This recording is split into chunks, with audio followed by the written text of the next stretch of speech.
विद्या की देवी सरस्वती, माता पिता गुरु, नवग्रह की चरण वंदना तथा आप सभी सुधी दर्शक को मेरा हार्दिक अभिवादन तथा नमन।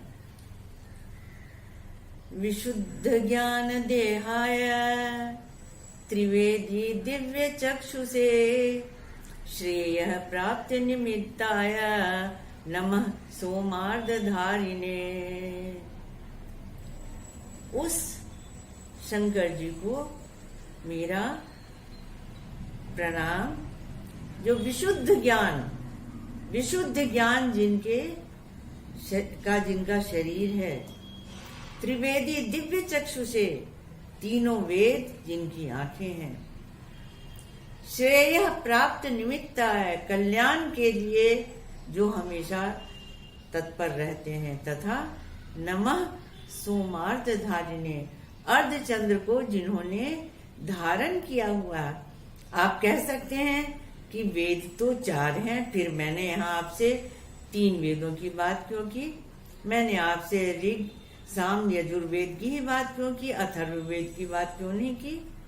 तो यहाँ पे जो शंकर जी वो विशुद्ध ज्ञान के लिए उनको जाना जाता है, और अथर्ववेद ये प्रैक्टिकल है, जैसे थ्योरी और प्रैक्टिकल साइंस के विद्यार्थी जानते हैं, उसी प्रकार से ये 3 वेद थ्योरी हैं, और जो प्रैक्टिकल है वो अथर्ववेद है, जिसके अंदर में आयुर्वेद, ज्योतिष शास्त्र, इसके साथ ही वास्तुशास्त्र, पति पत्नी का संबंध कैसा होना चाहिए, किस प्रकार से हमको जीवन सही तरीके से जीना चाहिए, कैसे हम कर्तव्य का पालन करें, इन सब के विषय में बताया गया। तो जो केवल विशुद्ध ज्ञान है उनके ही देवता शंकर जी हैं।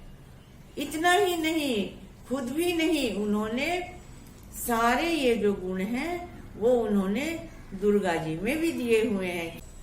विद्युद्दाम संप्रभाम मृगपति स्कंध स्थिताम भीषणाम कन्याभि करवाल खेट विष्काम शापम गुणम तर्जनीम हस्तैश्चक्र गदासी खेट विष्काम शापम गुणम तर्जनीम बिभ्राणाम मल्लात्मिकाम चेतनाम दुर्गाम त्रिनेत्राम भजे।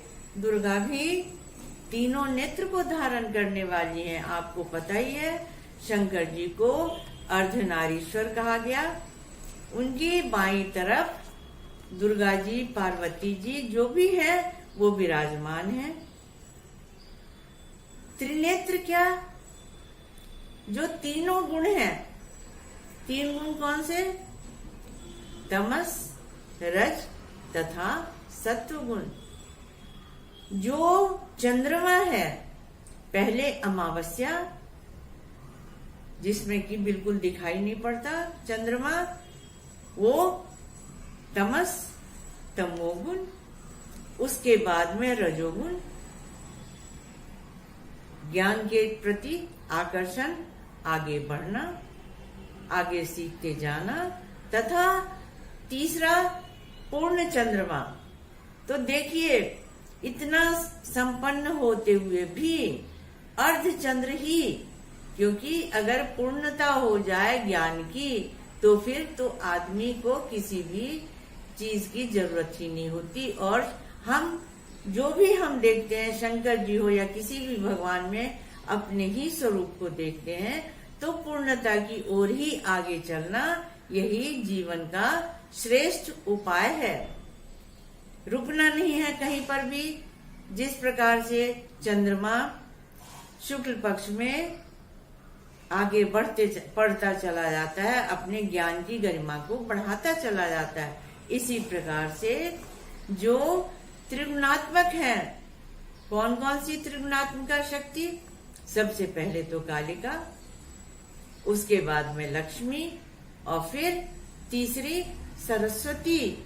इन तीनों का जो मेल है वो दुर्गा जी हैं, और शंकर जी भी उन्हीं 3 को लेकर के, और जो समान भाव है, ऐसा नहीं कि खुद ले लिया, ऐसा है कि दोनों साथ में मिलकर के चलें। साथ ही जो वामांगी हैं, जो उनकी पत्नी है, वो बाईं तरफ है। बायां क्या होता है? बायां हिस्सा हमारे शरीर का हृदय का हिस्सा होता है। हृदय के इतने करीब है, हृदय के पास में है, और दोनों मिलजुल करके संसार को चला रहे हैं। संसार को चलाना क्या, जो उनके अंदर में गुण है उसको लेना। इसके साथ ही वो गंगा के रूप में अमृत को धारण किए हुए हैं। और नीलकंठ आपको तो पता ही है, समुद्र से जो जहर निकला था वो उन्होंने पिया था। सांप उनके गले में ही रहते हैं हमेशा ही। और इसीलिए जो कांवड़ यात्रा की जाती है कि शंकर जी ने जो जहर पिया हुआ उसकी शांति जल से हो सके। भगवान श्री कृष्ण ने गीता में कहा है, दुख सुख समीकृत्वा लाभा लाभो जया जयो। दुख में और सुख में, लाभ या अलाभ, जय या पराजय, तीनों में सब में एक ही समान से रहना। तो या उन्होंने जहर पिया है तब, और जो अमृत गंगा के रूप में है तब, दोनों ही समय पर एक ही स्वरूप उनका है।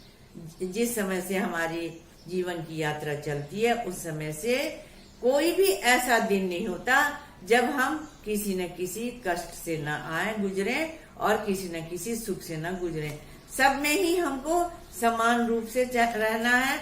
न हमें बहुत ज्यादा दुखी होना है और न ही हमें बहुत ज्यादा खुश हो जाना है। दोनों में समान रूप से चलते हुए हमको चलना है, क्योंकि ये संसार रूपी जो भवसागर है उसमें दोनों ही प्रकार के सुख और दुख आते रहते हैं। हमें जो भी शुभ है उसको लेकर के साथ में चलना है, और जो दुख है उसको हमें छोड़ते हुए, अर्थात जो भी हमारे लिए कष्टकारक है उसको छोड़ते हुए जाना है। आपको तो पता ही है, कालिका जी जो बहुत ज्यादा जब असुरों का हो गया प्रहार, तब उसको शमन करने के लिए उन्होंने रूप धारण किया। शंकर जी ने उनको बताया कि अपने क्रोध पे किस तरीके से आदमी को कंट्रोल रखना चाहिए। इसलिए वो कालिका जी के सामने में नीचे जाकर के लेट गए।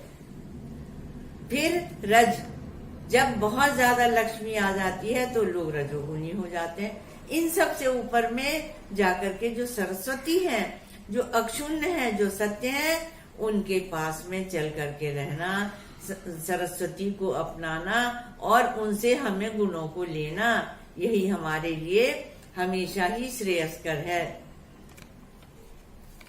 इसके साथ ही वो तुरंत ही प्रसन्न हो जाने वाले देवता हैं शंकर जी। आशुतोष तुम औढ़र दानी, आरत हरो दीनमम जानी। जिस किसी ने भी उनको कहा वो उनके साथ ही चल दिए। आप महापर्यंत जप करते रहें।